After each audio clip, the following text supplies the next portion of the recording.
మత సామరస్యాన్ని కాపాడడం మానవత్వం కాదు. మీరేమంటున్నారు? నేను ఎప్పుడో చెప్పాను పాబ్లో ఎస్కోబార్ అని. ఆ లీలల వల్ల, చేసిన అరాచకాల వల్ల ఒక్కొక్కటే బయట వస్తా ఉంటే ఇవి కూడా జరుగుతాయా అని మీకు ఆశ్చర్యమేదు? కంపేర్ చేసుకోండి. ఎస్కోబార్కి ఇది డిఫరెన్సెస్ ఈ మధ్య జరిగినటువంటి ఆల్ సంఘటనలు, ఇంకా జరగబోయే సంఘటన కూడా మీరు చూసుకుంటే అవే జరుగుతున్నాయి.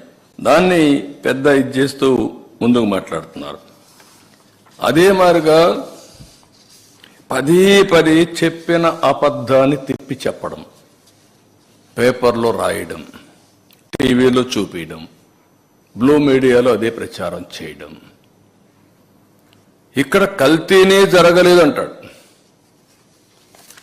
కల్తీని జరగలేదు అంటూనే ఈవో చెప్పాడంటాడు జరగలేదని. ఈవో పదే చెప్పాడు. ఏదైతే ఆ కంపెనీ ఉందో, ఏఆర్ కంపెనీ, ఏఆర్ డైరీ, ఆ డైరీ 8 ట్యాంకర్లు పంపించింది. 4 ట్యాంకర్లు కన్జ్యూమ్ చేశారు.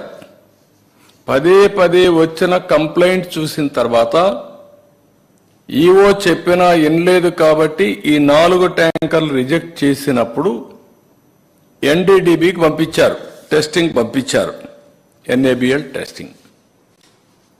ఇది ఎన్డీడీబీ ఇచ్చిన రిపోర్ట్. ఇది మేము తయారు చేసిన రిపోర్ట్ కాదు. ఇది క్లియర్గా ఎన్డీడీబీ రిపోర్ట్ ఇస్తే ఆ రిపోర్ట్ను తప్పుపట్టేట్టుగా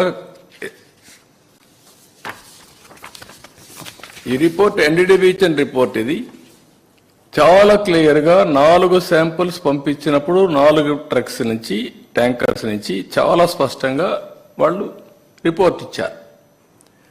ఆ రిపోర్ట్ని బయట పెట్టకపోతే రేపు బయట వస్తే మేము హైడ్ చేసినట్టు కాదా, తప్పు చేసినట్టు కాదా? భగవంతుడు మమ్మల్ని క్షమిస్తాడు? ఓకే, ఇది జరిగింది. జరిగిన తర్వాత మీరేం చెప్పాలి? నేను అడుగుతున్నా, ఇది జరగలేదు అని ఎట్లా చెప్తున్నా నువ్వు? అదే సమయంలో మీరు ఒకసారి చూస్తే